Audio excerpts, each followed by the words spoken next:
¿Qué tal? Buenas tardes. Le damos la bienvenida a esta nueva emisión de Mercados y Empresas en el cierre de una semana nuevamente tensa, ¿no?, en el plano económico y financiero, porque si bien está claro que hasta el momento el Banco Central, el Gobierno Nacional, ha logrado frenar la corrida que tuvimos contra el peso algunas semanas atrás, básicamente subiendo la tasa de interés y, bueno, ofreciendo de manera casi permanente el mercado mayorista dólares a 25 pesos con la intención de marcar allí un techo. Bueno, lo que está claro es que el panorama financiero sigue tenso, que la economía, bueno, obviamente ha tomado o ha tenido algunas derivaciones de todo este proceso que vivimos desde fines de abril hasta, le diría, la primera quincena de mayo. Y todo esto nos lleva a un escenario realmente complejo, ¿no? Le reitero, en el plano económico y financiero. Hoy podríamos sintetizar la situación actual, la coyuntura actual, me parece, con estas tres definiciones que compartimos a continuación. En primer lugar, bueno, hablamos de tensión financiera, porque le decía, si bien esa corrida que tuvimos unas semanas atrás se calmó, uno sigue viendo que la demanda de dólares, bueno, allí permanece, que el dólar minorista, por ejemplo, está cerrando la semana por encima de los 25 pesos, que el mayorista está muy cerca de los 25, incluso con la tasa de interés en niveles del 40%, con lo cual está claro que el panorama financiero, le reitero, si bien, digamos, aflojó la corrida que tuvimos, bueno, todavía permanece tenso. Y cuando decimos que permanece tenso, además, hay que sumarle a este elemento vinculado con la presión cambiaria el hecho de que hay otras variables, por ejemplo la bolsa, que ha venido realmente débil durante el mes de mayo. También el tema de los bonos argentinos que han caído y esto ha generado una suba del riesgo país que se ha incluso intensificado en los últimos días. Bueno, todo esto nos lleva a definir al escenario actual en lo financiero como con una tensión sostenida. El segundo de los aspectos, bueno, que entendemos caracteriza la actual coyuntura en la Argentina es menos actividad económica y más inflación. Claramente más inflación porque el proceso de desinflación no solamente se desaceleró, sino que además, bueno, lo que hemos visto y lo que seguramente van a arrojar los indicadores de mayo y los próximos meses, bueno, es un recalentamiento, ¿no?, de la tasa de inflación, básicamente por lo que ha sido la suba del tipo de cambio. Y esta suba de los precios lo que hace, sin duda, es generar un menor poder de compra en salarios que no corren al mismo ritmo y esto obviamente se nota en el consumo, ¿no es cierto? Está claro que el consumo se está resintiendo por este lado, al mismo tiempo que las expectativas se han deteriorado, estas turbulencias financieras, bueno, han generado nerviosismo y se demoran decisiones que pueden demorarse en términos de consumo e inversión. Además, y este es un dato para tener en cuenta, lo que no hay que olvidar es que en este segundo trimestre del año que estamos transitando, seguramente se va a notar y mucho cuando aparezcan las estadísticas oficiales, bueno, lo que es el golpe de la sequía a la cosecha gruesa. Tengamos en cuenta que seguramente este segundo trimestre del año, bueno, va a tener una caída en el nivel de actividad por ese lado y desde el agro, obviamente esto se va a extender hacia otros sectores por lo que tiene que ver con el consumo y con la inversión que genera habitualmente el agro.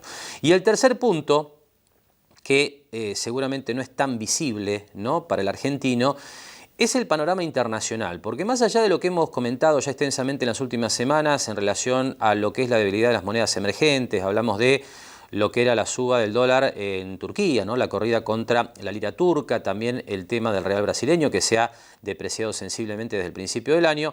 Bueno, lo que hay también, y de esto vamos a hablar en la segunda parte del programa, cuando estemos llegando ya a lo que es la actualidad financiera estrictamente, bueno, lo que hay es claramente un mundo muy turbulento, no solamente en lo financiero, sino en lo político. Tenemos por un lado a Donald Trump en estos días, bueno, ratificando la imposición de aranceles al acero y al aluminio que proviene de México, Canadá y la Unión Europea, con lo cual, bueno, parece bueno, agravar este temor acerca de una guerra comercial entre las grandes potencias.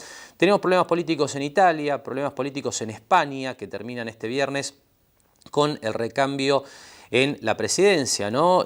Saliendo Rajoy y entrando Pedro Sánchez, el representante del PSOE, bueno, al gobierno. Realmente está muy turbulento el mundo y esto genera obviamente complicaciones en los mercados internacionales que, aunque usted no lo crea, bueno, golpean indirectamente a la Argentina. Realmente un panorama complejo estamos atravesando cuando estamos abriendo el mes de junio y uno espera tal vez como disparadores que puedan mejorar estas cuestiones, bueno, todo lo que pueda provenir en términos de bálsamo de un acuerdo con el Fondo Monetario, la posibilidad de que más o menos para la segunda mitad de junio, bueno, Argentina sea reclasificada como mercado emergente, antes de la actual condición de mercado de frontera.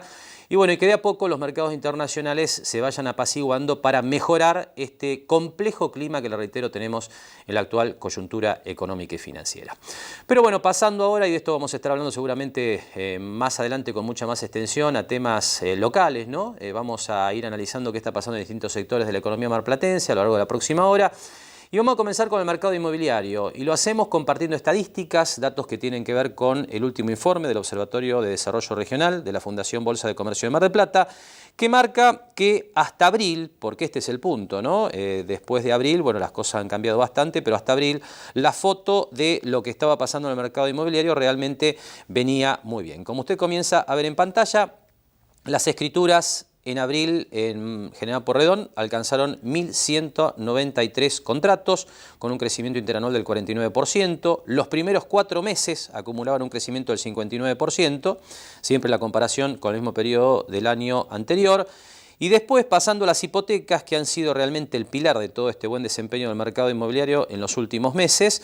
Bueno, uno mira abril, crecimiento del 200%, con 510 hipotecas, y en el primer cuatrimestre, bueno, 1.946 con un incremento interanual del 242%. Claro, esto le decía, era hasta abril. Incluso si uno mira la comparación abril contra marzo, uno veía un leve descenso, ¿no?, en el número de hipotecas, que ya de alguna manera alertaba sobre los problemas que podía haber para cerrar algunas operaciones a partir del salto del tipo de cambio. Y bueno, obviamente lo que interesa es ver cómo siguen las cosas a partir del arranque de mayo, que es el periodo más complejo y es el que estamos transitando. Así que sobre este tema conversamos en la semana con Diego del Valle, habitual colaborador de Mercados y Empresas en temas vinculados con el mercado inmobiliario local, que nos describía de la siguiente manera lo que está pasando desde mayo en el mercado local. Estamos en el mes de mayo, que ha sido un mes, creo, que a todos nos ha afectado. Es decir, un mes donde hemos perdido algo que veníamos teniendo, Marcelo, que era la previsibilidad. Es decir, cuando vos en un mercado como el inmobiliario perdés ciertos signos de previsibilidad muy claro, como es en la moneda dólar, por ejemplo, el valor de la moneda dólar en un mercado inmobiliario que ha estado siempre dolarizado. Cuando vos ves que el crecimiento de este mercado en los últimos 13 meses, para que la gente lo entienda, de marzo del año pasado a este abril, con estos datos que vos también has dado en tu programa, que son los últimos datos de escritura y de hipotecas en General Porredón, fíjate que el mercado inmobiliario tuvo un crecimiento exponencial importante en porcentajes, traccionado con el crédito hipotecario. Es decir, vos llevás 13 meses consecutivos hasta estos datos de abril, donde vos ves que hay más de 5.100 y pico de personas que en General Porredón llegan a la vivienda a través del crédito, y cuando vos ves ese porcentaje, por ejemplo, en este primer cuatrimestre, con los datos que has dado vos en cantidad de escrituras e hipotecas, el porcentaje que incide el crédito hipotecario es un 45% del mercado, de esta cantidad de escrituras. Por lo tanto, lo que estamos viviendo hoy, en pleno mayo, con la pérdida de previsibilidad en una moneda dólar que hace un salto de un 25%, en una inflación, una expectativa de inflación que cambia, con un tema hoy de esta semana de tarifas que genera también, sobre todo, estados de ánimo, ¿no? Y el estado de ánimo influye, por supuesto, en el mercado inmobiliario, porque aquel que está por hacer una operación inmobiliaria a través de un crédito hipotecario, hay mucha gente que ha dudado. Y nosotros hemos visto que en este proceso y en este mes de mayo se han caído algunas operaciones, algunas por estos cambios que ha habido en la moneda dólar, y que la persona por ahí que tenía el crédito no llega a esta suma, a este porcentaje del 25% a cubrirlo.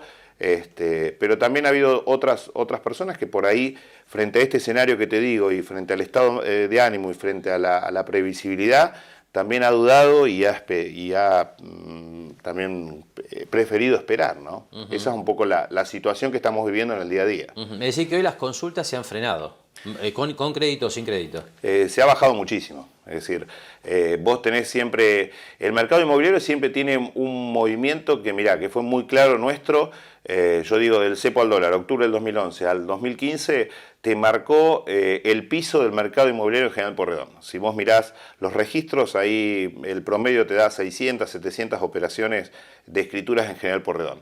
Ese es el piso.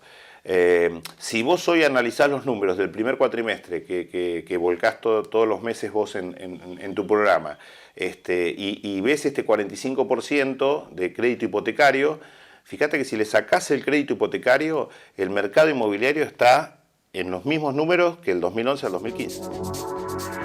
Y claramente, bueno, lo que ha sido el agravamiento, ¿no?, de las turbulencias financieras desde el principio del mes de mayo, bueno, han generado un impacto muy importante sobre el mercado inmobiliario, sobre el tema créditos. Ahí aparecía en el comentario de Diego del Valle el tema expectativas, ¿no es cierto?, que le comentaba en la presentación del programa, en el sentido de que obviamente en este panorama la gente tiene más dudas acerca de endeudarse a largo plazo para llegar a su primera vivienda. Un panorama que obviamente comparten otros sectores de la actividad económica argentina. Bueno, datos de la semana que generó el INDEC, bueno, mostraban también a la construcción creciendo, a la industria creciendo, pero siempre hasta el mes de abril, ¿no es cierto?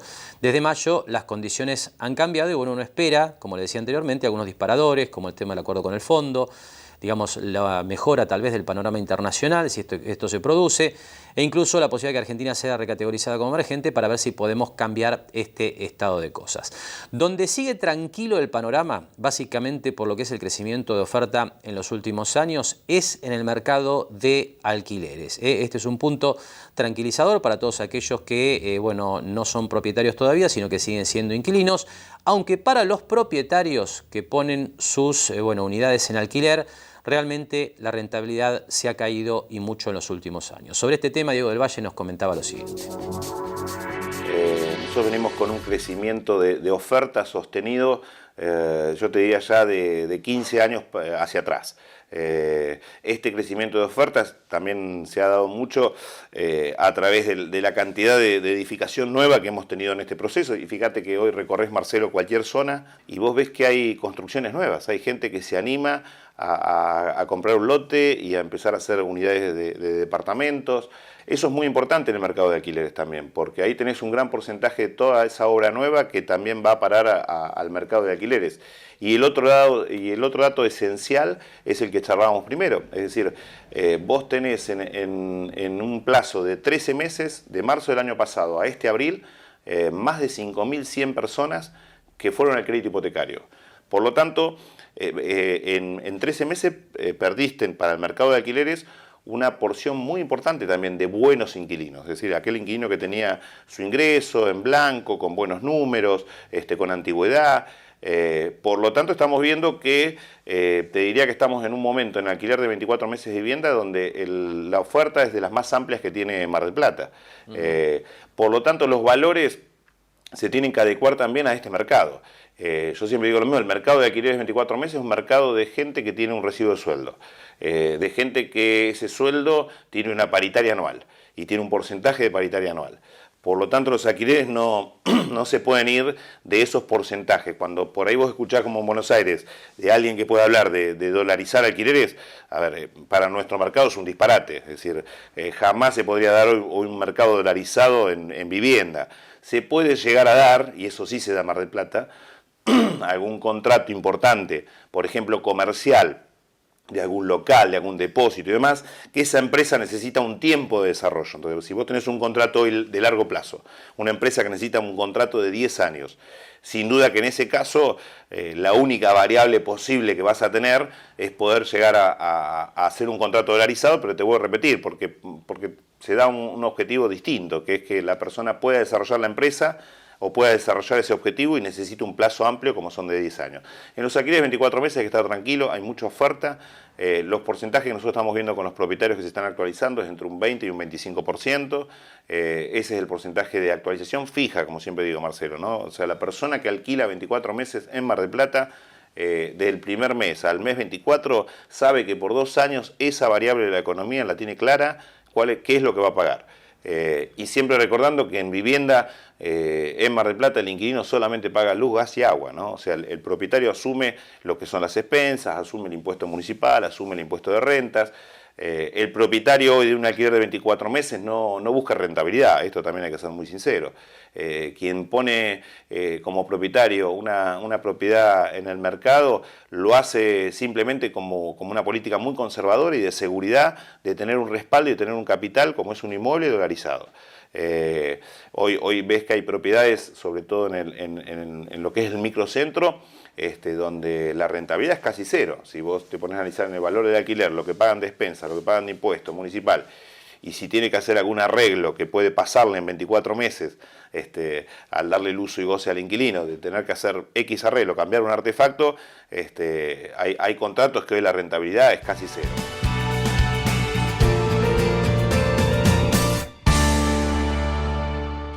Lo esperamos en Mar del Plata Bursátil para asesorarlo en su mejor alternativa de inversión o financiación para su empresa o negocio. De lunes a viernes, de 10:30 a 17:30 horas en Corrientes 1723, teléfono 561-6000, www.mdpbursátil.com.ar.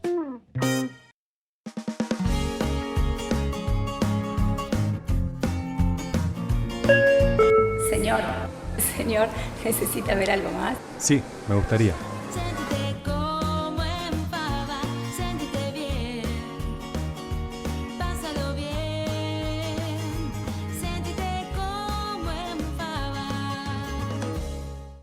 Imaginemos este escenario. Sos dueño de una casa pero querés mudarte a otra más grande. Salís a ver casas y ves una que te vuelve loco, loco, loco. Esta casa me vuelve loco, loco, loco. Pero hay un detalle. Hasta ahora no podías comprarla sin primero vender la tuya. Banco Hipotecario, el que más sabe de créditos hipotecarios, lanza un crédito para que no te ganen de mano con esa casa que te gustó y la compres, a pesar de que todavía no vendiste la tuya.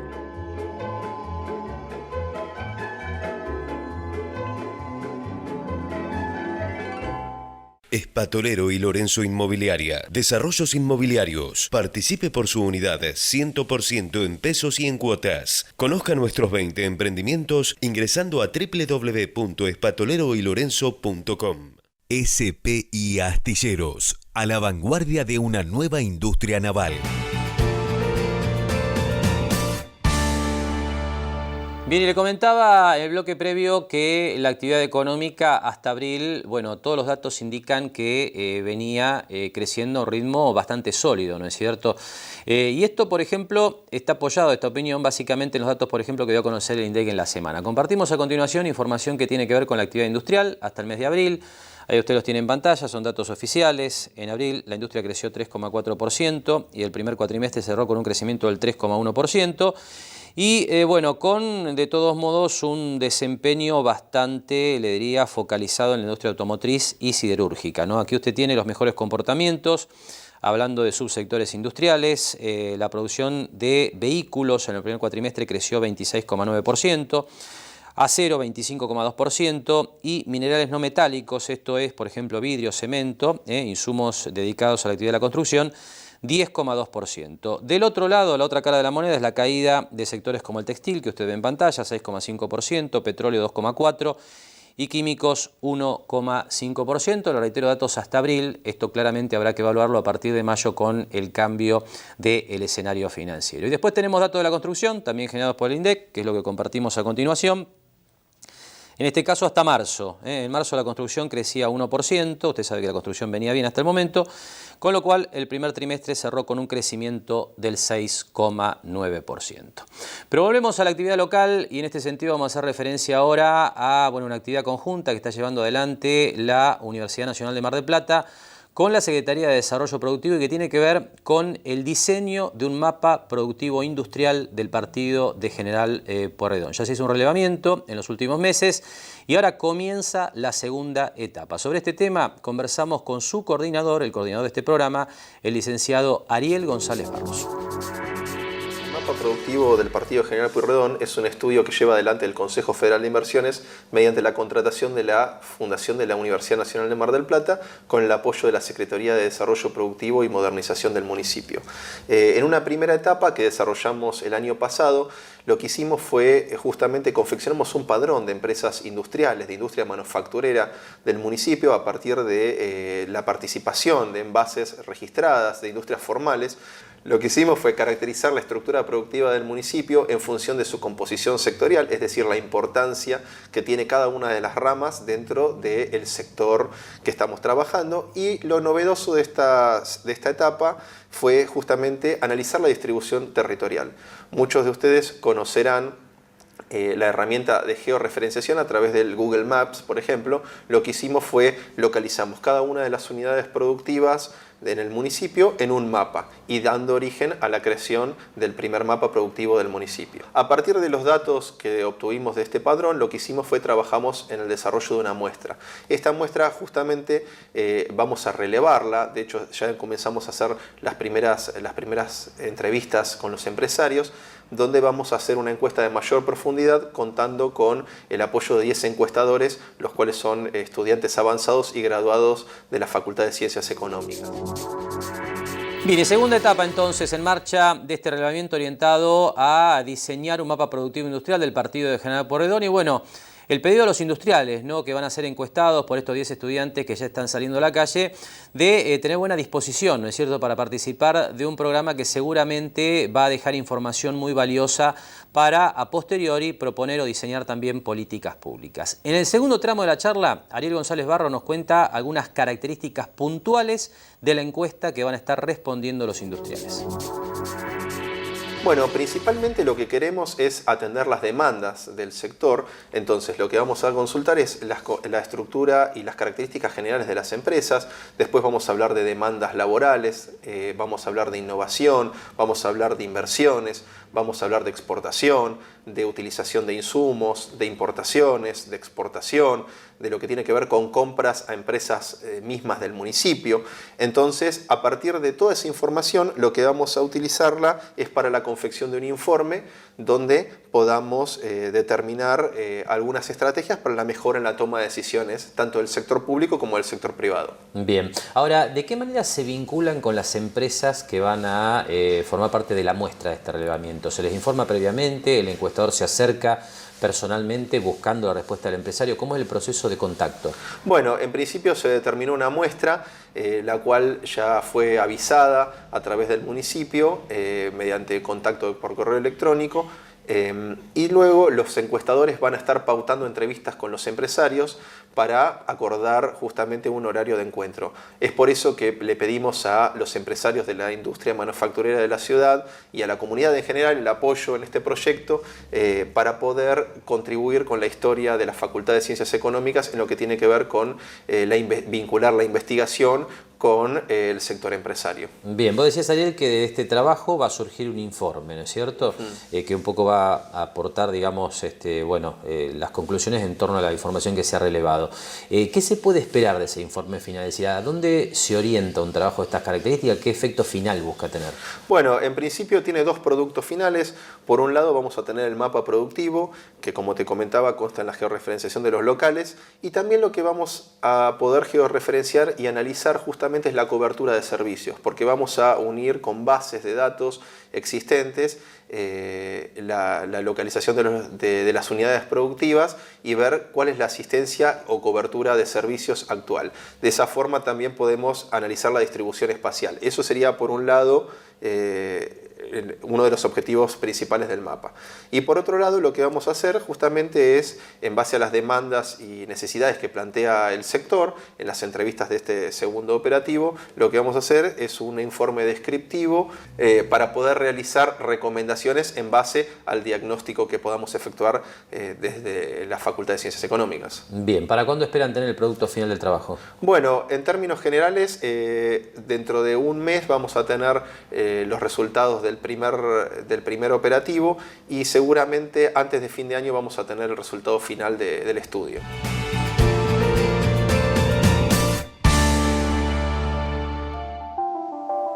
Me mata el dolor de cabeza. Dolor de cabeza, vómitos, vértigo y agitación al respirar pueden ser síntomas de intoxicación con monóxido de carbono.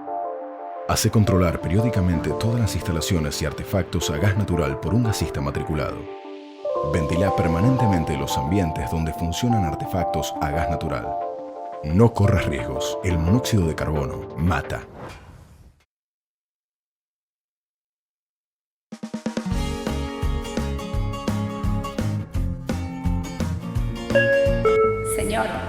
Señor, ¿necesita ver algo más? Sí, me gustaría. Sentite como en pava, sentite bien, pásalo bien, sentite como Juan Antonio Costantino, abogado, Almirante Brown 2358, Entrepiso, Oficina 3. Lo esperamos en Mar del Plata Bursátil para asesorarlo en su mejor alternativa de inversión o financiación para su empresa o negocio. De lunes a viernes, de 10:30 a 17:30 horas en Corrientes 1723, teléfono 561-6000, www.mdpbursátil.com.ar. SPI Astilleros, a la vanguardia de una nueva industria naval. Bien, y cambiamos de tema en este tramo de mercados y empresas y pasamos a hablar de la actualidad del puerto de Mar del Plata, con una novedad realmente muy interesante que dio a conocer en los últimos días el presidente del consorcio portuario, Martín Merlini, en relación a lo que va a ser en las próximas semanas el inicio de la segunda etapa del dragado que comenzó durante el año 2017 y que en este caso va a sumar un refulado de arena que va a duplicar la superficie seca de las playas de la zona de Playa Grande. Un dato realmente interesante, según informa el Consorcio Portuario Regional, la draga va a estar arribando a la ciudad en los próximos días y va a comenzar a operar durante la segunda quincena del mes de junio. Aquí estamos hablando de una obra que va a demandar una inversión de casi 2 millones de dólares, que como ocurrió en la primera etapa, va a ser enfrentada con fondos propios contemplados en el presupuesto del Consorcio Portuario Regional. La obra va a ser llevada adelante, en este caso, por la empresa española Canlemar SL, que fue la ganadora de la licitación nacional e internacional. Nuevamente va a operar aquí en Mar del Plata la draga Ombak 10, que ya operó aquí en la ciudad durante el año pasado. Y bueno, este proyecto de, en esta oportunidad, refular arena para duplicar la superficie seca de los balnearios de Playa Grande, supone un costo adicional que va a surgir del presupuesto de los concesionarios de los balnearios de Playa Grande, que han cerrado un acuerdo por este tema con el consorcio portuario. Una novedad interesante que, sin duda contribuye, como siempre decimos, a dar previsibilidad, ¿no?, al movimiento del puerto de la ciudad de Mar del Plata, que ha venido creciendo de una manera realmente muy sustancial, ¿no?, en los últimos años, por ejemplo, a través de un tema que cubrimos muy a menudo, que es el movimiento de cargas de exportación y de importación. Es realmente un dato importante que tiene que ver con la puesta en valor que ha tenido en la última etapa el puerto de la ciudad de Mar del Plata. Volvemos a cambiar de tema y ahora hacemos referencia a nuestro espacio periódico dedicado a la actualidad de la propiedad horizontal aquí en la ciudad de Mar del Plata. En esta oportunidad, y como siempre, con la participación del doctor Juan Antonio Costantino, hablamos de construcciones antirreglamentarias y concretamente de situaciones como, por ejemplo, cerramientos de balcones, ¿no?, que generan conflictos importantes en muchas oportunidades en la vida de los consorcios. Muchas veces, generalmente, la gente que viene a la consulta y parte de una base que si el balcón es propiedad de él, porque en la escritura figura como un espacio semicubierto que integra la unidad funcional con superficie cubierta, piensan que siendo propiedad de él pueden ser cerrados los balcones. De la misma manera, el mismo pensamiento tiene quien vive en planta baja y tiene un patio. Muchas veces ese patio descubierto está en el primer piso, por ejemplo, o en el sector terraza. Lo cierto y concreto es que, aun cuando en la escritura de compra y venta o en el reglamento de propiedad, estos tres espacios que son los clásicos, balcones, patios, sector terraza o balcón terraza, sean propios, eso no habilita la posibilidad de producir cerramientos, producir construcciones, porque todos esos espacios figuran en los planos de subdivisión y figuran en las escrituras como espacios descubiertos o semicubiertos. Y hacer este tipo de construcciones, hacer este tipo de cerramiento de balcones, altera el documento constitutivo del consorcio, que es el reglamento de propiedad y el plano de subdivisión. Si el reglamento de propiedad es la constitución del edificio, es la ley a la cual deben someterse todos los integrantes, debe por lo menos solicitarse autorización previa de asamblea para este tipo de cerramientos o construcciones en patios o terrazas. Bien, ¿y cómo se maneja la situación que seguramente puede darse? Imaginamos que va a haber alguna experiencia en este sentido, de que el propietario, por decisión totalmente unilateral, cierra el balcón, cierra la terraza, cierra el patio sin consultar. Si después el consorcio en definitiva se opone a esa construcción, ¿cómo se maneja esa situación? Bueno, hay un protocolo que es el que utilizamos nosotros para estos casos, cuando estamos como abogados del consorcio. Hay un protocolo de actuación que se inicia con un acta notarial inmediata.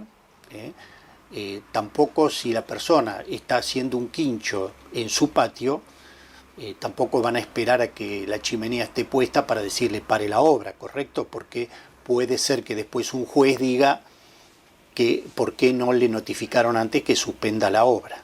¿Bien? Claro. Entonces el protocolo de actuación inmediato es un acta notarial con la obtención de fotografías certificadas por el escribano, y en esa presentación del escribano junto con el administrador y el abogado al lugar donde se está ejecutando este cerramiento antirreglamentario, se le intima que cese con el avance de obra. En el 95% de los casos no cesan el avance de obra. Pero con este acta notarial y las fotografías existe constancia que se estaba ejecutando la obra y que fue intimado a cesar. Ese es el primer paso. El segundo paso es una denuncia municipal que de inspección general después pasa al juzgado de faltas. Habitualmente el juzgado de faltas impone una multa, pero generalmente no ordena la demolición o la restitución de las cosas al estado anterior, para lo cual hay que hacer uso del proceso sumarísimo que contempla el artículo 2069 del Código Civil y Comercial. Y como explicaba el doctor Costantino, bueno, situaciones complejas, ¿no?, que se dan periódicamente en la vida de los consorcios, y como decía Costantino también, ¿no es cierto?, requiere una acción prácticamente inmediata de parte de, bueno, justamente los representantes del edificio, el administrador, abogado, escribano, con la intención de, bueno, intimar el cese de obra apenas se percibe justamente que se inicia ese tipo de tareas. Ahora, el punto que surge aquí es qué pasa si el consorcio, el administrador, no reaccionan con la celeridad que impone el caso. ¿Pasa a haber un derecho adquirido, por ejemplo, por parte de aquel que cerró antirreglamentariamente un balcón, un patio o una terraza? Sobre este tema, Costantino nos explicaba lo siguiente. Porque este principio de obra terminada se aplica técnicamente en lo que se llama el interdicto de obra nueva. En un interdicto de obra nueva, cuando el juez ve que el interdicto se promueve cuando la obra tiene un avance de un 70 o un 80%, es probable que no ordene la demolición. Pero en mi entender, este principio no se aplicaría técnicamente en materia de propiedad horizontal, donde hay un reglamento, hay un contrato, hay una ley que debe cumplirse. No obstante eso, los jueces son, en mi entender, excesivamente benévolos, aplicando principios como el abuso de derecho, considerando que el consorcio abusa de sus derechos y dejó terminar la obra y después le reclama la demolición. En ese sentido, yo tengo una posición profesional mucho más estricta, que aun cuando la obra pueda estar terminada, correspondería que se le haga demoler. Suponiendo que el juez no la haga demoler, sí el Código Civil y Comercial establece la obligación del propietario, infractor, de hacer la reforma del plano de obra, plano de subdivisión y reglamento para incorporar esta edificación que transformó superficie descubierta o superficie cubierta en superficie totalmente cubierta. Y eso tiene un costo bastante importante, mucho más costoso que la obra que hizo, porque tiene que modificar elementos documentales importantes que cuestan bastante.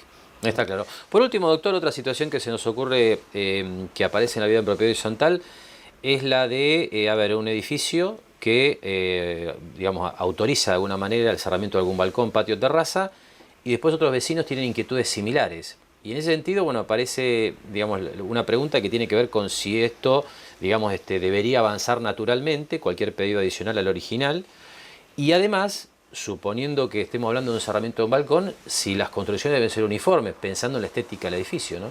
Normalmente, el planteo de otros infractores de la misma naturaleza en el mismo edificio es el caballito de batalla del demandado infractor. Él intenta demostrar, mediante la prueba pericial de un arquitecto, la prueba pericial de un ingeniero, por ejemplo, que le demuestren al juez, además de las fotografías y actas notariales, que existen otros balcones cerrados contra los cuales nunca se hizo nada. ¿Por qué sucede esto? Porque muchas veces hubo un cambio de administración, los anteriores balcones cerrados son viejos, el administrador de aquella época fue complaciente, pero a veces con un cambio de administrador que quiere que se cumpla el reglamento, quiere aplicarlo. Los jueces a veces toman en consideración infracciones similares sin haberse judicializado como para absolver, entre comillas, al nuevo infractor. Yo creo que este no tiene que ser el camino, porque eso después habilitaría toda una cadena de infracciones al reglamento de propiedad. Bien, hasta aquí entonces nuestro habitual espacio dedicado a la actualidad de la propiedad horizontal. Enseguida, en el próximo bloque, vamos a estar hablando del complejo panorama internacional, ¿no?, que le describíamos en la apertura del programa, con problemas políticos en Italia, en España, con esta guerra comercial que parece desatar Donald Trump desde los Estados Unidos cada vez que anuncia nuevas medidas vinculadas con proteger distintos sectores de su economía, ¿no es cierto? Un tema que realmente está dando mucho que hablar en los mercados internacionales. Pero antes cerramos este bloque compartiendo otro dato que tiene que ver con la marcha de la economía local. Otra vez, ¿no?, como le decíamos en los datos que compartíamos anteriormente, sobre industria, sobre construcción, incluso sobre el mercado inmobiliario, datos que no llegan hasta mayo, ¿no?, que es cuando un poco cambia la economía a partir de las tensiones financieras. Pero bueno, esto es lo que teníamos hasta el mes de abril en relación a patentamientos de vehículos 0 kilómetros en la ciudad de Mar del Plata. Esta es la tarea habitual del Observatorio de Desarrollo Regional de la Fundación Bolsa de Comercio de Mar del Plata, que en su último informe marca que en abril se patentaron en la ciudad 1.090 vehículos con un crecimiento interanual del 9%, con lo cual el primer cuatrimestre termina en crecimiento 15% en la ciudad con 4.855 nuevos vehículos patentados. Por supuesto que desde mayo, para el sector automotor, más allá del impacto de la incertidumbre, ¿no?, vinculada con las tensiones financieras que obviamente generan una retracción en la toma de decisiones importantes, ¿no?, en los presupuestos familiares, como por ejemplo lo que es el cambio de un vehículo, el endeudamiento para comprar una nueva unidad. También aparece en el mercado automotor concretamente un ajuste natural de precios, ¿no es cierto? Usted sabe que muchos de los vehículos que se comercializan en la Argentina son importados, los que se producen aquí a nivel nacional incluso tienen incluidas muchas autopartes importadas, con lo cual el impacto del tipo de cambio sobre los precios de los vehículos, no le digo que es directo, pero sí podemos afirmar sin temor a equivocarnos que tiene mucha relación. Así que los precios se han movido mucho, y sumado esto al problema de expectativas que se ha generado, lo reitero, en función de las tensiones financieras, es de esperar que los números de mayo sean no tan buenos, no tan positivos. Pero vamos a cambiar de tema, como le decía anteriormente, en el próximo bloque. Hacemos ahora una nueva pausa y después le contamos qué está pasando en el contexto internacional. Esto después de la pausa. Imaginemos este escenario. Sos dueño de una casa pero querés mudarte a otra más grande. Salís a ver casas y ves una que te vuelve loco, loco, loco. Esta casa me vuelve loco, loco, loco. Pero hay un detalle. Hasta ahora no podías comprarla sin primero vender la tuya. Banco Hipotecario, el que más sabe de créditos hipotecarios, lanza un crédito para que no te ganen de mano con esa casa que te gustó y la compres, a pesar de que todavía no vendiste la tuya.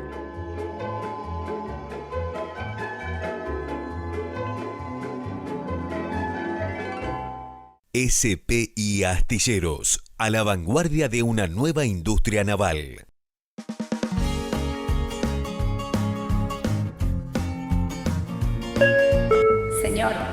Señor, ¿necesita ver algo más? Sí, me gustaría. Siéntete como en pava, siéntete bien. Pásalo bien. Siéntete como en pava. Espatolero y Lorenzo Inmobiliaria. Desarrollos inmobiliarios. Participe por su unidad 100% en pesos y en cuotas. Conozca nuestros 20 emprendimientos ingresando a www.espatoleroylorenzo.com.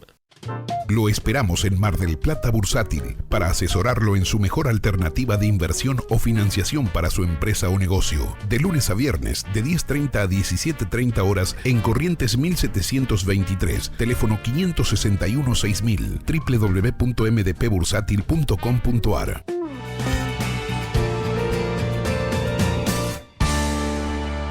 Bien, en la apertura del programa le comentábamos, bueno, algunos aspectos de lo que entendemos hoy está definiendo la actual coyuntura económica y financiera en la Argentina. Bueno, hacíamos referencia a lo que era la continuidad de las tensiones cambiarias, más allá de frenada la corrida que tuvimos hacia mediados de mayo. Bueno, todavía está claro que la demanda de dólares persiste, le decía esto, y bueno, es por eso que estamos cerrando con un dólar por encima de los 25 pesos en el mercado minorista esta semana. Le decíamos también que estamos en un contexto de mayor inflación y menos actividad económica. Y le marcábamos al mismo tiempo un tercer punto que tiene que ver con mercados internacionales, economía y política internacional realmente que está atravesando un momento complejo. No porque no haya crecimiento, porque si uno mira los guarismos de prácticamente todas las economías del mundo, uno observa patrones de crecimiento en prácticamente todas las regiones del globo, pero sí lo político está generando mucha incertidumbre y esto tiene que ver tanto con las actitudes de Donald Trump como presidente de los Estados Unidos, como también algunas circunstancias particulares en países de la zona euro como Italia y España. Pero arrancamos por el tema Trump. En la semana, otra vez novedades vinculadas con su aparente decisión de llevar, las negociaciones comerciales hasta el extremo. Y bueno, en este sentido, lo que ha hecho en los últimos días es ratificar la vigencia desde el arranque de este mes de junio de aranceles para las importaciones siderúrgicas desde México, Canadá y la Unión Europea. Estados Unidos emprende una guerra comercial con sus socios, aliados y competidores. El Departamento de Comercio estadounidense anunció la imposición de aranceles del 25 y 10% a la importación de acero y aluminio, respectivamente, de la Unión Europea, Canadá y México. La medida entra en vigor este 1 de junio. El anuncio lo dio el secretario de Comercio Wilbur Ross, horas antes de que se cumpliera el plazo para tomar una decisión al respecto. Ross subrayó que aunque hubo avances en las conversaciones con la Unión Europea, no fueron suficientes para mantener las exenciones temporales o lograr algunas definitivas. Además, apuntó que no hay fecha precisa para el fin de las negociaciones con Canadá y México sobre el Tratado de Libre Comercio de América del Norte, que dijo se han prolongado más de lo previsto. Our steel and aluminum industries, they're being decimated by dumping. Las reacciones. La Comisión Europea anunció que denunciará al país norteamericano ante la Organización Mundial del Comercio y que impondrá aranceles adicionales en una serie de importaciones de Estados Unidos. El gobierno mexicano, por su parte, anunció que impondrá medidas equivalentes que, dijo, se aplicarán hasta por un monto equiparable al nivel de afectación. El responsable francés de Comercio Exterior, Jean-Baptiste Lemoyne, dijo que la situación necesita mucho control para mostrar que Estados Unidos se equivoca. Y en Berlín, el gobierno alemán expresó su rechazo a la decisión estadounidense y afirmó que la respuesta a ello procederá de una Europa unida. Y claramente este tipo de decisiones de Donald Trump desde los Estados Unidos genera mucho nerviosismo en los mercados. Este no es un hecho aislado, ¿no? En las últimas semanas también ha habido, anuncios de aranceles, de medidas proteccionistas en la relación comercial entre Estados Unidos y China. Todo esto obviamente genera temores a que se vaya hacia una guerra comercial de mayor escala, porque por ejemplo en los últimos días, países como Canadá, México e inclusive varios referentes de la Unión Europea han manifestado que si estos aranceles efectivamente entran en vigencia, va a haber represalias desde el punto de vista económico, lo que llevaría un escenario de este tipo a una guerra comercial de mayor envergadura que afectaría ahí sí el actual proceso de crecimiento de la economía global. Así que habrá que seguir muy de cerca estos temas que obviamente también tienen un impacto de manera prácticamente directa sobre la Argentina. La otra cuestión que le mencionábamos tiene que ver con el panorama político en Italia y en España. Realmente ha habido procesos muy traumáticos en los últimos días de cambio de gobierno en estas dos naciones que componen la zona euro. Y con esto también se ha agregado en la última semana factores de turbulencia a los mercados internacionales, aunque estamos viendo en este viernes que hay algo más de calma, básicamente a partir de que se ha logrado conformar gobierno en Italia y que se ha atravesado ese proceso que terminó con la salida de Rajoy de la presidencia española este viernes de manera más o menos pacífica, ¿no es cierto? Obviamente hubo turbulencias, hubo debate político, pero finalmente esta etapa parece cerrada y España entra en un nuevo proceso. proceso. Así que bueno, con el apoyo como siempre de la televisión internacional, bueno, le damos algo más de información sobre estos temas y después ya vamos a estar entrando, después de la siguiente pausa, en la comunicación telefónica habitual con Mar del Plata Bursátil para contarle cómo repercutió todo esto en la Bolsa Argentina. Por fin, después de 3 meses de tensión y crisis institucional, Italia tiene gobierno. Un gobierno hijo de la alianza entre el movimiento antisistema 5 Estrellas y la ultraderechista Liga Norte, bajo la dirección de Paolo Conte, un jurista completamente novicio en política. El presidente Mattarella, que impuso su veto al anterior ejecutivo euroescéptico, ha aceptado este para salir al menos del trance. Conte gobernará, pero flanqueado por los 2 pesos pesados de 5 Estrellas y la Liga, Luigi Di Maio y Matteo Salvini, que serán vicepresidentes. Di Maio se hará cargo también de la cartera de Desarrollo Económico, Trabajo y Políticas Sociales. Y Salvini, de Interior, con la prioridad, según él mismo señaló, de mandar a casa a los inmigrantes. Buonasera a tutti. El viejo economista euroescéptico Paolo Savona, al que Mattarella impuso su veto como ministro de Economía, va a ser en el nuevo gobierno paradójicamente ministro de Asuntos Europeos. Economía quedará a cargo de Giovanni Tria, próximo de la Liga y de su objetivo de bajar impuestos y poner fin a los recortes. Los 18 ministros jurarán este viernes el cargo. El socialista Pedro Sánchez Pérez Castejón se convirtió en el primer presidente del gobierno español que llega al cargo al prosperar una moción de censura, en este caso contra el mandatario saliente Mariano Rajoy. El Congreso de los Diputados aprobó la moción promovida por él contra Rajoy debido a la sentencia del caso Gürtel, que vincula al Partido Popular como parte de una red de corrupción. La sustitución de Rajoy fue aprobada por 180 votos a favor, 169 en contra y una abstención, con lo que Sánchez se convierte en el 7º presidente del gobierno del actual periodo democrático en España. Sánchez llega al cargo sin ser diputado en el momento de su asunción, pues renunció a su acta de parlamentario en octubre de 2016, cuando fue sustituido de la Secretaría General del Partido Socialista Obrero Español. Además, se trata de la primera moción de censura que prospera, por lo que la designación del nuevo presidente no parte de un proceso electoral y su correspondiente procedimiento de investidura en el Congreso de Diputados.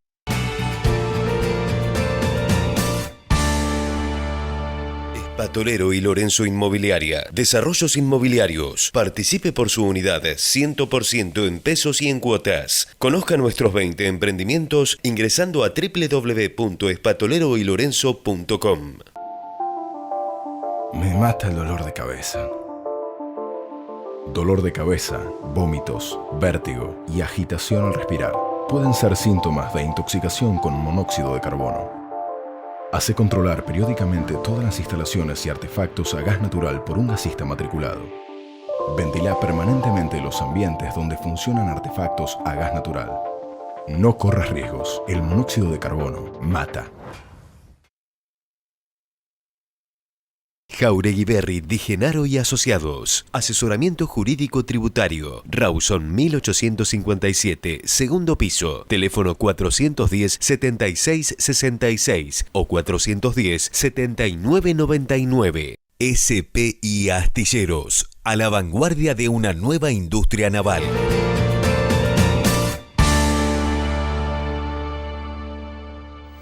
Bien, último tramo del programa y vamos a comunicarnos entonces, como siempre, con Mar del Plata Bursátil para ver cómo está cerrando la semana en la Bolsa Argentina y los mercados internacionales en general, ¿no es cierto? Bueno, ya nos recibe de allí, como siempre, Adriana Filiolo. ¿Cómo te va, Adriana? Muy buenas tardes. ¿Qué tal, Marcelo? Buenas tardes. Bueno, contanos un poco, en principio, qué está pasando en este último día de operaciones en la Bolsa. No estamos grabando en el mediodía del viernes, donde bueno, los mercados en general parecen estar positivos. Uno ve cierto repunte de las energéticas después de lo que fue bueno, el tema tarifas, que fue uno de los temas claves en la semana en la economía. ¿Qué destacarías vos, Adriana, desde allí? Sí, nosotros el panorama que teníamos en la apertura era positivo, ¿no? O sea, un poco contagiado, decían que el mercado había tomado bien lo de España y que los bancos estaban subiendo, sobre todo los bancos en España, con el tema de la destitución de Rajoy. Y bueno, pero ahora es como que hay, como está todo convulsionado, algo está pasando con Petrobras Brasil, que está bajando el 10%, lo que hace que los mercados, el índice nuestro esté negativo en este momento. Claro. Pero es como las convulsiones son así. Busqué noticias, todavía no tengo por qué está pasando, o sea, fue una semana convulsionada con el tema de Brasil, con lo de Italia, constantemente hay noticias que cuando se tranquiliza por un lado sale por el otro, entonces bueno, no sé, realmente como que pasan estas cosas a veces en los mercados y hay que acompañar, ¿no? Pero Sí. lo que veo como que Brasil y Petrobras, no sé por qué hoy está pasando en este momento, ya te digo, está bajando el 10%. Eso trae como un contagio, porque la Sí, gente sí. ante que no sabe dicen, uy, hay lío y salen de algo, porque los bancos sí están para arriba hoy. Ujú. Las energéticas también, inclusive estaban recuperando bastante, el 2-3% algunos papeles. Ujú. Pero bueno, sí, son semanas complicadas realmente, ¿no? Mayo, un mes para olvidar realmente, ¿no? Por la inestabilidad, por las inseguridades, por los miedos, por un Ujú. montón de cosas que realmente, por las bajas aparte, ¿no? Ujú. Pero fue un mes bastante complicado. Seguro. Ahora, Adriana, ¿y qué está pasando en este contexto tan complicado para las acciones, ¿no? Porque esto tiene que ver, como decías vos, con muchas turbulencias internacionales, el tema de España, de Italia, de Brasil, los aranceles de Trump que ratificó, ¿no? Los aranceles para la Unión Europea, México, Canadá, realmente todos temas que convulsionan y mucho en las últimas semanas. Pero fuera de esto, el mercado de bonos, ¿cómo lo estás viendo? ¿Qué está pasando en este cierre de semana? Sí, el mercado de bonos también, o sea, sí, acompañado, o sea, tenemos un dólar que está rozando, o sea, y con ganas de pasar los 25. Ujú. Entonces, el dólar bolsa hoy, vos me decís, en este momento yo lo saco, sí, me da 24.90 por ahí. Lo que uno ve es el tema de las paridades, ¿no? Que yo es lo que siempre destaco, ver qué pasa con el bono con respecto al dólar. Porque que suba el bono, porque suba el dólar es una historia. Ahora, ¿cuánto sube con respecto a lo que subió el dólar? Para mí, lo importante es ver las paridades de los bonos. Por supuesto que fue un mes que se pagaron rentas, todo el mundo recibió sus dólares, o sea, no, pero la gente ante el fantasma de la duda, no sé, algunos llegan a pensar de un default o que no lo van a pagar, o entonces bueno, en el medio de ese contexto no sabes si bajan por un contexto, o sea, bajan por varios motivos. Uno de ellos es el miedo de la gente y dice, bueno, por las dudas me quedo con los dólares a ver qué pasa. Claro. Y bueno, y todo eso trae una venta también, ¿viste? Sí, sí. Y nosotros lo que vemos como que, nosotros pensando que no hay posibilidad de llegar a un default, el bono en dólares es un excelente momento para entrar, ¿no es cierto? Después, el resto de los bonos para nosotros en este momento no cuentan, porque con una LEVAC que está al 40%, realmente los otros bonos me parece que es mucho más accesible entrar y salir de una LEVAC que entrar y salir de un bono. Así que los que miramos principalmente son los bonos en dólares, ¿no? Donde se ve que los bonos más cortos como el A20 o 24 son los que menos oscilan la paridad con el dólar y sí se nota grandes cambios en los bonos largos, ¿no? En el, por ejemplo, de la 37, el de 100 años también. Pero también hay gente que entra, nosotros, o sea, por eso digo, por eso son los mercados, ¿no? Porque así como hay gente que se quiere ir, hay gente que quiere aprovechar las oportunidades. Bueno, Seguro. o sea, así es el mercado, ¿no? Seguro, Adriana. Ahora, mencionaste las LEVACs. ¿Hay operaciones en el mercado secundario de LEVAC? Porque realmente ha habido mucho ruido con este tema, sobre el stock, sobre la renovación. ¿Qué está pasando en el mercado? Nosotros, la verdad que tenemos continuamente, o sea, pensá que nosotros siempre es como decir, al estar este mercado secundario que respeta la tasa, o sea, en este momento la tasa del plazo más corto, que es el que vence el 21 de junio, sigue estando alrededor del 40%. Entonces, el que quiso, porque se quiso ir, o porque quiere retirar algo, o porque tiene necesidad de algo, lo retira, vendemos la LEVAC en el mercado secundario, y al cliente le termina funcionando como una caja de ahorro, prácticamente a tasa del 40%. Ahora, estamos en un nivel de tasa que se mantuvo, o sea, los clientes al 40% sigue habiendo interesados a colocar, sobre todo el que tiene un plazo fijo, porque por más que digan, o sea, el gasto que tiene la LEVAC con respecto a la diferencia de tasa con un plazo fijo, siempre sigue siendo mucho más sustanciosa la tasa de LEVAC. Seguro. Pero bueno, es así, o sea, así como nosotros durante el día tenemos gente que entra a LEVAC y sale de LEVAC, o sea, vos me decís cómo termina el juego, yo creo que termina positivo, o sea, que hay más gente que tiene LEVAC. Bien. Por último, Adriana, te pregunto por la negociación de cheque de pago diferido. Por la semana pasada hablábamos, ¿no?, que con un nivel de tasas del 40% en LEVACs, bueno, cualquier número por debajo de ese 40% es bueno para financiarse, ¿no es cierto? ¿Cómo está cerrando la semana la negociación de cheques ahí en la bolsa? Y yo creo que viste que los mercados son tan rápidos en ese sentido que esta semana, por ejemplo, es lo que nosotros palpamos desde nuestra empresa, es así. O sea, esta semana tuvimos muchísimas, o sea, 2 o 3 empresas que vinieron a descontar su cheque. Claro. Entonces, esa tasa, ¿qué hace? O sea, a la medida que entran más al sistema, bueno, o sea, la tasa no está tan baja como la otra semana, que llegamos a decir tasas del 28%, pero bueno, está en el ayer, por ejemplo, el mercado convalidó tasas del 33%, 31%, según el momento, ¿no? Bien, es decir que siguen siendo inferiores a las tasas del EVAX, que es todo un dato. Claro, sí, y ni hablar si tenés que descontar en el mercado secundario un cheque o los descubiertos de los bancos, ¿no? Seguro. Bien, Adriana, te agradecemos mucho este panorama completo que nos acercás toda la semana desde la Bolsa. Te deseamos buen fin de semana y bueno, estaremos entrando en contacto la semana próxima. Bueno, bárbaro, Marcelo, hablamos entonces. Hasta luego. Conversamos entonces con Adriana Figliolo directamente desde Mar del Plata Bursátil, su resumen de lo que es esta jornada del viernes que estamos transitando mientras grabamos la nueva emisión de Mercados y Empresas. Y nosotros vamos cerrando el programa compartiendo el panorama en materia de tasas de interés, ¿no es cierto? Y comenzamos haciéndolo con las tasas en pesos. Y como comentaba Adriana Figliolo, las tasas cercanas al 40% anual, ¿no? De acuerdo a lo que fue la última licitación mensual del Banco Central durante el mes de mayo, la LEVAC que vence el 21 de junio, nos quedan 20 días de plazo hasta allí, 40% anual las últimas operaciones, para julio 40,05, es decir, más o menos dentro de los mismos registros, e incluso septiembre, ¿no? Hay un plazo bastante más largo, 110 días hasta el 19 de septiembre, que es cuando vence la LEVAC de septiembre, 40,18%. Por último, los rendimientos de los bonos en dólares que han subido, por esto que decía Adriana, de que los bonos han estado vendedores, ¿no? Dentro de las turbulencias financieras que hemos estado viviendo tanto en el plano local como internacional, y esto ha generado que los rendimientos suban, es decir, es más conveniente para el inversor comprar cuando el bono baja porque esto permite alcanzar rendimientos proyectados mayores hasta el vencimiento. Como usted ve en pantalla, el Bonar 2020 tiene ahora una TIR, es decir, un rendimiento proyectado hasta el vencimiento de 6,4%.